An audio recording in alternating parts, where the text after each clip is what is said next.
જય હિન્દ ખેડૂત મિત્રો, વિડીયોમાં તમે સોનાલિકા DI 740 ટ્રેક્ટર જોઈ રહ્યા છો. તે ચેતનસિંહને વેચવાનું છે. વિડીયોમાં તમે ટ્રેક્ટરની કન્ડિશન જોઈ શકો છો.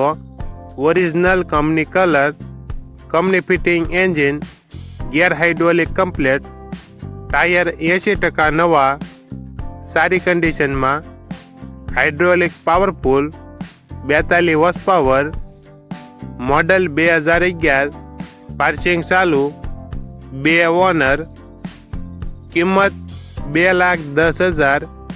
કિંમતમાં ફેરફાર કરી આપશે. આ ટ્રેક્ટર તમને ક્યાં જોવા મળશે તેની વાત કરવામાં આવે તો ભાવનગર જિલ્લામાં જોવા મળશે. ટ્રેક્ટરના માલિકનો નંબર નીચે આપેલો છે, ત્યાંથી તમે વધુ માહિતી માટે માલિકનો કોન્ટેક્ટ કરી શકો છો અને તમારા વધુમાં વધુ મિત્રોને વિડીયો શેર કરો.